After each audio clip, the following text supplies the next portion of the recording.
Hello, in today's episode, we will share the story of Vasily Blokhin, the world's most prolific executioner who killed 7,000 people during Soviets rule. Vasily Mikhailovich Blokhin was born in Russia in January 1895 during the times of great poverty. His parents were farmers living in the village. Vasily lived in the village and had an ordinary life, unaware that he would turn into a monster someday. Almost 2 years after the First World War broke out, Vasily decided to join the Soviet army.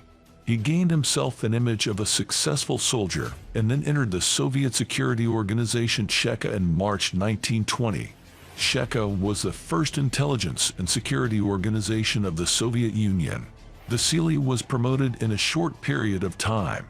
He had a tough character, and that was the reason why he was able to enter the ranks of Cheka, because Soviets needed soldiers just like him.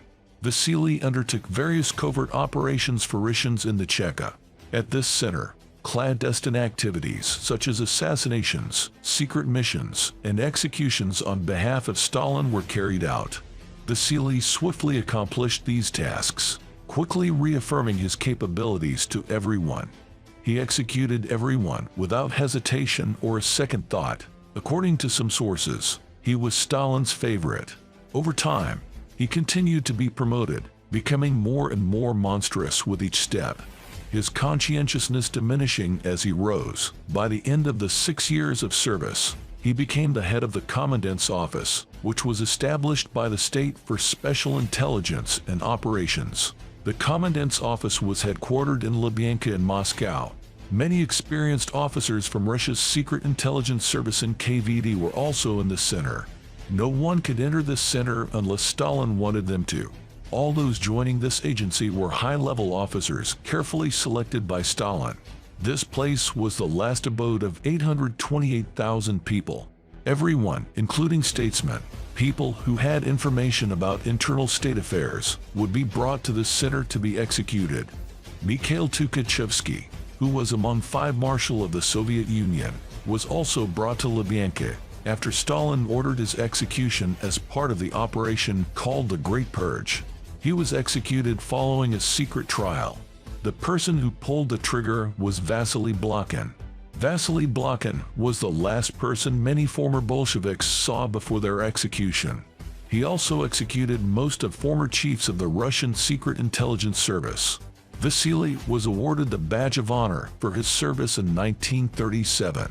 He committed his most infamous act in 1940. There were more than 20,000 Poles in a war camp in Ostashkov in the Katyn Forest who had been captured in 1939. The order to end the lives of 7,000 Polish prisoners was given by Stalin himself. These covert operations proved that Soviets who had vilified the Nazis for massacres were no different from them. The execution order was given in March. The head of Russia's secret intelligence service, Beria, received this order from Stalin. A special room was built in the basement for the execution of Poles. The operation was headed by Vasily Blokhin, who set the quota of 300 killings per day. On average, 300 Poles were killed every day. Later, this figure was reduced to 200. In this room, called the Venus Room, there were separate small rooms. The walls were painted red. The concrete floor was carefully prepared. Special effort was made for sound absorption. Prisoners would be brought to the room without handcuffs. There was only one log in the room. The prisoners would lean their backs against this log. A guard would bring them and hand them over to the executioner, who would use only German Walter pistol during the killings. He would shoot a single bullet at the prisoners and fulfill his duty. The reason for using a German pistol was to shift the blame on German. Vasily wore a butcher's apron on duty, gloves up to his elbows, and never took off his hat. An estimated 30 agents of the Russian Secret Intelligence Service as well as guards and drivers assisted him in this task. It was the duty of the guards to escort the prisoners to the basement and carry out further processing. Only one person other than Blokhin was involved in the executions, and that was the Soviet State Security Service Commissar Andrei Rabanov. The procedures started in the evening and continued continuously until dawn. A large truck, covered on all sides, was kept outside for the Poles. They would take the bodies on trucks to a desolate place, dig 24 or 25 trenches a day. The trenches were 8 or 10 meters long, and each trench would be dug from dawn to dusk. At the end of each night, Vasily would distribute vodka to the staff and have a small celebration. On April 27, 1940, he was awarded the Order of the Flag for meritorious performance of a special mission and was congratulated by Joseph Stalin himself for his perseverance and talent. At the same time, as an additional reward, Vasily was given a small pension shortly after this event. The number of Poles he killed reached 7,000, thus completing his mission. This marked the largest-scale mass execution ever carried out by a single man. In 2000, he entered the Guinness Book of World Records as the most daring executioner. Some 22,000 Poles were killed in the Katyn forest. A year later, Germans attacked the Soviet Union and advanced into Russia. They reached the graves of Poles 3 years after the incident. Germans used this situation to their own advantage and immediately brought cameras and war reporters to the region. They took all eyewitnesses to the forest where the killings took place, ensuring that the world heard about this incident. Germans publicized these killings to the world, and after the autopsies, it was revealed that all of the victims were executed with only one bullet in the head. But what happened to Blokhin, and how did he go on with his life? After Stalin's death in March 1953, Vasily had no status among Russians anymore.